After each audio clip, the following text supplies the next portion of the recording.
நல்லா சாப்பிட்டு தூங்கி ரெஸ்ட் எடுக்கலாமே. 3 வேளை சாப்பாடு கிடைக்குது, தங்கறதுக்கு இடம் கிடைக்குது, நல்ல வசதிகள் வேண்டியதெல்லாம் செய்யறாங்க. பேதுரு நல்லா சாப்பிட்டு தூங்கலாம், போகலாம், ஜாலியா ஊரை சுத்தி பார்க்கலாம், இல்ல நல்லா உட்கார்ந்து கதை பேசலாம், எல்லாம் பேசலாம். ஆனால் பேதுரு ஞான திருஷ்டி அடைகிற வரைக்கும் அவர் ஜெபம் பண்ணி கொண்டு இருந்தார். இன்னைக்கு நம்முடைய வாழ்க்கையில என்னத்தை செய்யணும்? இன்னைக்கு நம்முடைய வாழ்க்கையில என்னத்தை செய்யணும்? ஜெபம் ஞான திருஷ்டி அடைகிற ஒன்று அல்ல சார். ஒரு தரிசனம் காண்கிற அளவுக்காவது, அல்லது தேவன் நம்மிடத்தில் பேசுகிற அளவுக்காவது ஒரு ஜெபத்தை நாம் காண்க ஏறெடுக்கிறோமா? கொஞ்சம் யோசிச்சு பாருங்க. ஆண்டவர் என்னோடு பேசுகிற அளவுக்கு நாம் நேரத்தை கொடுக்கிறோமா ஆண்டவருக்கு? எத்தனை பேர் கொடுக்குறீங்க அந்த அளவுக்கு? ஆண்டவர் என்னோடு பேசுகிறதுக்கு ஒரு நேரம் கொடுக்கிறேன், ஒரு ஜெபத்துக்கு நேரம் கொடுக்கிறேன். என்னுடைய காரியத்தில் நான் சொல்லியிருக்கிறேன், ஆண்டவர் என்னை இப்படிலாம் பயன்படுத்துகிறேன், இப்படிலாம் செய்கிறேன். ஆனால் அவர் என்ன சொல்றாருன்னு பார்க்கறதுக்கு ஒரு நாளாவது நம்ம நேரத்தை கொடுத்திருக்கிறோமா? கொடுக்கிறதே கிடையாது. ஆனால் நடப்பதெல்லாம் எனக்கு நல்லது தவிர கெட்டது எதுவுமே நடக்குது.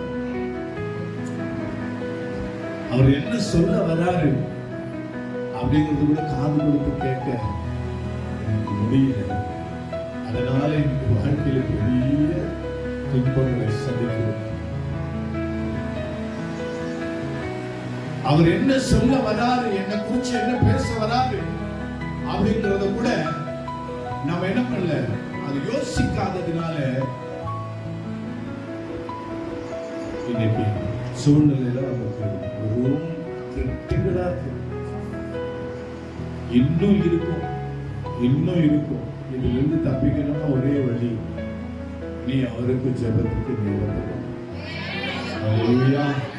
என்ன இருக்கும் சார்? தேவனுக்கு கீழ்ப்படியாத யாரா இருந்தாலும் அவர்களுக்கு அவர் பாடம் கற்பிக்காமல் விட மாட்டார். எந்த மாற்றம் அது நானா தேவனுக்கு கீழ்ப்படியாமல், தேவனுடைய வார்த்தையை மீறி, தேவனுடைய திட்டத்தை மீறி, தேவனுடைய சத்தியத்தை மீறி, தேவன் கொடுத்த தரிசனத்தை மீறி அவர்கள் நம்ம என்னதான் நம்ம ஓடினாலும் நல்லா இருக்கிறோம், சந்தோஷமா இருக்க ஒரு முறை இல்லைனாலும் ஒரு நாள் ஒரு பாடத்தை கற்பித்து ஆண்டவர் உணர்வடையாமல் யாரையும் விட மாட்டார். அதுக்கு நான் சொல்ற, அதற்கு முன்னே ஆண்டவர் சொன்னார், உன் வாழ்க்கை பிரயாசத்தில் ஒரு சிருஷ்டிக்கிற நமை தீங்கு வருவதற்கு முன்பு. அழகா தீங்கு வருவதற்கு முன்பு உன் வாழ்க்கை பிரயாசத்தில் ஒரு சிருஷ்டிக்கிற நினை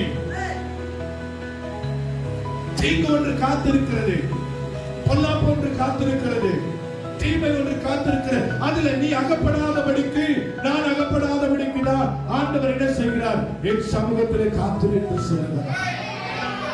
நல்ல வசதி, நல்ல வாய்ப்பு, நல்ல மூணு எனக்கு சாப்பாடு கிடைக்குது. இப்ப குறையே கிடையாது. இப்ப எனக்கு குறையும் கிடையாது. 3 வேளை நல்ல சாப்பாடு. அன்னைக்கு சாப்பாடு கிடையாது, ஒரு வேளை கிடைச்சா மறு வேளைக்கு ஆண்டவரே அப்படி நோக்கி பார்க்கணும். இல்லைன்னா எங்கேயாவது போய் ஜெபம் பண்ண, வீட்டுக்கு போனா காணிக்கை கிடைக்கணும் நோக்கி பார்க்கணுன்ற அவசியம் இப்போ கிடையாது. எல்லாருக்குமே ஆண்டவர் ஒரு நல்ல நிலைமை கொடுத்திருக்கிறாரு. 3 வேளை சாப்பாடு கிடையாது. எனக்கும் 3 வேளை சாப்பாடு கிடைக்குது. நல்லா சாப்பிடலாம், நல்ல ஒரு வீடு இருக்கு, நல்லா தங்கலாம், ஏசி இருக்கு, போட்டுட்டு உட்கார்ந்து கொடுக்கணும், உட்காரலாம், வண்டி இருக்கு, ஊரை சுற்றி பார்க்கலாம், காசு இருக்கு, செலவு பண்ணலாம். ஆனால் இது வாழ்க்கை அல்ல தம்பி, இது வாழ்க்கை அல்ல. இதற்காக உன்னை உயர்த்தல. போன வாரம் என்ன சொன்ன, இந்த வாரம் தான் சொல்ல, இதற்காக உன்னை உயர்த்தல, இதற்காக உன்னை ஆசீர்வதிக்கல, இதற்காக உன்னை மேன்மையா வைக்கல. மேன்மையா வைக்கிறது எதுக்குன்னா, இவன் என்னுடைய மகன், இவள் என்னுடைய மகன். நான் எந்த ஸ்தானத்தில் இருக்கணும், அவளும் அந்த ஸ்தானத்தில் இருக்கணும். அவனும் அந்த ஸ்தானத்தில் இருக்கணும். ஆண்டவர் அந்த ஸ்தானத்தை கொடுத்திருக்கிறார் தவிர அதை வீணாக நாம் பயன்படுத்த கூடாது. எனக்கு இருக்க 3 வேளை சாப்பாடு கிடைக்குது, எனக்கு ஒன்றும் பிரச்சனை இல்லை. ஜெபம்னாமே வீட்டிலே உட்கார்ந்து சாப்பிட்டு தூங்கலாம். ஆனால் என் ஆவிக்குரிய வாழ்க்கை செத்து போயிடும். என் ஜெப வாழ்க்கை செத்து போயிடும். எனக்கு வேலை கூட போய் செய்ய தெரியும், எனக்கு எல்லா வேலையும் தெரியும். உங்களை மாதிரி ஒரு வேலை இல்லை, எனக்கு எல்லா வேலையும் தெரியும். மெக்கானிக் வேலை பார்ப்பேன், அப்புறம் கொளுத்து வேலை பார்ப்பேன், அப்புறம் கம்பெனியில் லெதர் வேலை பார்ப்பேன், பேங்க் செய்வேன், பர்ஸ் செய்வேன். இதுல எல்லாமே என்னென்ன வேலை செய்யணுமோ அதெல்லாம் எனக்கு ஏற்ற மாதிரி மாற்றி எல்லா வேலையும் செய்வேன். நான் இந்த வேலை தான் செய்யணும்ல இல்லை, எல்லா வேலையும் எனக்கு தெரியும், எல்லா வேலையும் செய்வேன். ஆனால் பிழைக்கிறதுக்கு 1000 வழி உண்டு. ஆனால் பூமியில வாழ்வதற்கு ஒரே வழி, இயேசுவே வழி, சத்தியம், ஜீவன். பூமியில பிழைக்கலாம் சார், 1000 வழி உண்டு. இது சம்பாரிச்சு மட்டும் இல்ல, பிறர் ஏமாத்தி கூட பிழைக்கலாம், பிறர் ஏமாத்தி கூட என்ன பண்ணலாம், பிழைக்கலாம். ஆனால் அதெல்லாம் நிலையான கொள்ளை. அதெல்லாம் நிலையா ஒரு நாள் கொள்ளையடிச்சு சாப்பிட்டு சந்தோஷமா இருந்துட்டா மறுநாள் எவன் ஏமாறுவான்னு பார்த்துட்டு அவனுடைய வயிற்று சந்தோஷமா இருக்கும். அதெல்லாம் நிலையானது இல்லை. நமக்கு ஒரு நல்ல வாழ்க்கை கொடுத்திருக்கிறார் ஆண்டவர். இந்த வாழ்க்கையை சரியாக பயன்படுத்தி இந்த பேதுரு யோப்பா பட்டணத்துல போய் அவர் அழகாக ஜெபம் பண்ணி கொண்டிருக்கிற ஒரு தேவ மனுஷன். நல்ல வசதிகள் இருக்கு, வாய்ப்புகள் இருக்கு. ஆனால் ஞான திருஷ்டி அடையும் வரைக்கும் தன்னை தேவ சமூகத்தில் அர்ப்பணித்திருக்கிறார். சார் அவர் ஒரு தரிசனத்தை காண்கிறார். இன்னைக்கு நம்ம ஒரு ஞான திருஷ்டி அடைய ஒரு தரிசனத்தை பார்க்கல, ஒரு சொப்பனத்தை பார்க்கல. எப்படிப்பட்ட வாழ்க்கையில் நாம் வாழ்ந்து கொண்டிருக்கிறோம்? ஆண்டவர் உனக்கு தரமாட்டேன்னு எழுதி விட்டுருக்காரா? உன் பேரை சொல்லி நான் தரமாட்டேன்னு எழுதி விட்டுருக்காரா? இவனை எனக்கு பிடிக்காது, இவனை எனக்கு பிடிக்காது எழுதி விட்டுருக்காரா? இல்லையே. தரிசனம் என்பது எப்போ கிடைக்கும்? ஆண்டவருடைய பாதத்தில் உட்காரும் பொழுது மட்டும்தான் கிடைக்கும். ஜெபம் பண்ணும் போதுதான் கிடைக்கும். ஆண்டவரோடு பேசும்போது தான் கிடைக்கும். யாருக்கும் அவர் கொடுக்க மாட்டேன்னு சொல்லல. யாரெல்லாம் வாஞ்சிக்கிறாங்களோ அவங்களுக்கு கொடுப்பார். தாகம் உள்ளவனுக்கு தண்ணீரையும், வறண்ட நிலம் உள்ளவனுக்கு ஆறுகளையும் கட்ட ஊற்றுகிறார்.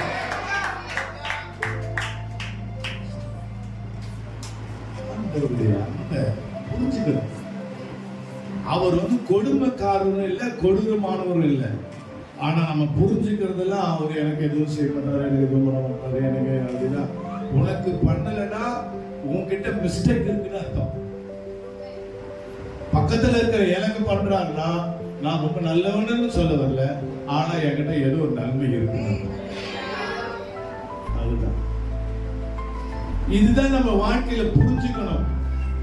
அவங்க மட்டும் நல்லா இருக்காங்க, நம்ம மட்டும் நல்லா இல்ல அப்படிங்கிறதுக்கு காரணம் என்ன? என்னிடத்தில் என்ன குறை இருக்கு முதல் நம்ம ஆராய்ச்சிக்கலாம்.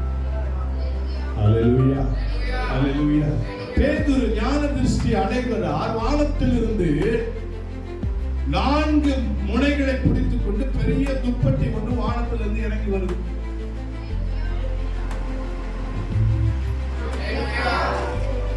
உயிரோடு இருக்கிறீங்களா?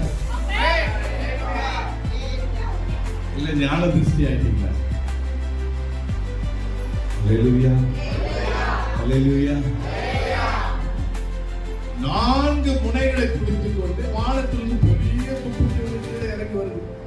பேதுரு பார்க்கிற அதுல பார்த்தா சகல நாட்டு மிருகங்கள், சகல காட்டு மிருகங்கள் அந்த துப்பட்டிக்குள்ள இருக்கு. ஆண்டவர் சொல்றாரு, பேதுருவே இதெல்லாம் நீ அடிச்சு புசி, இதெல்லாம் உனக்குதான். பேதுரு சொல்லுகிறார், ஆண்டவரே இதெல்லாம் அருவருப்பும் தீட்டுமா இருக்குது, இதெல்லாம் நான் சாப்பிடக்கூடாது அப்படின்ற. உடனே அந்த துப்பட்டி வானத்துக்கு எடுத்துக் கொள்ளப்படுது. திரும்ப ஜெபிக்கும் போது திரும்ப மறுபடியும் இறங்கி வருகிறது. திரும்ப பேதுருவை பார்த்து சொல்கிறார், பேதுருவே நீ அடித்து புசி, இதெல்லாம் உனக்காக தான். இதெல்லாம் சாப்பிடக்கூடாது ஆண்டவரே, இதெல்லாம் தீட்டு, இதை நான் சாப்பிட மாட்டேன். மறுபடியும் எடுத்துக் கொள்ளப்படுது. மறுபடியும் வானத்திலிருந்து இறங்கி வந்து, பேதுருவே இதெல்லாம் உனக்காக தான், இதை நீங்க அடிச்சு புசி சொல்ல தீட்டு அருவருப்பானது எப்படி சாப்பிட முடியும்? கர்த்தர் இப்ப சொல்றாரு, நான் உண்டாக்கினது ஒன்றும் தீட்டு இல்லை.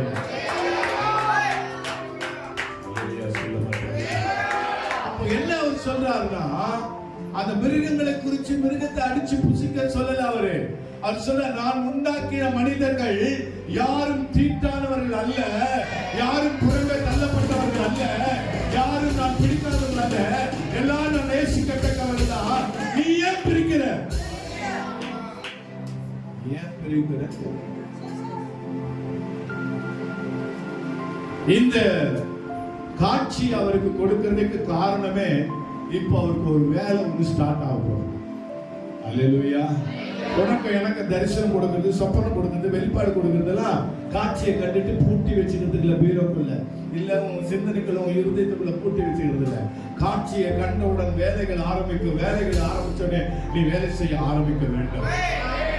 அல்லேலூயா.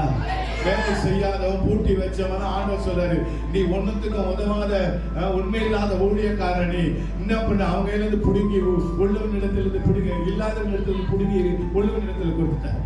உங்ககிட்ட இருந்து பிடிக்கிட்டாருன்னா ஐயோ ஐயோ நரகம் தெரியுது, அங்கே கொஞ்சம் நெருப்பு எரியுது.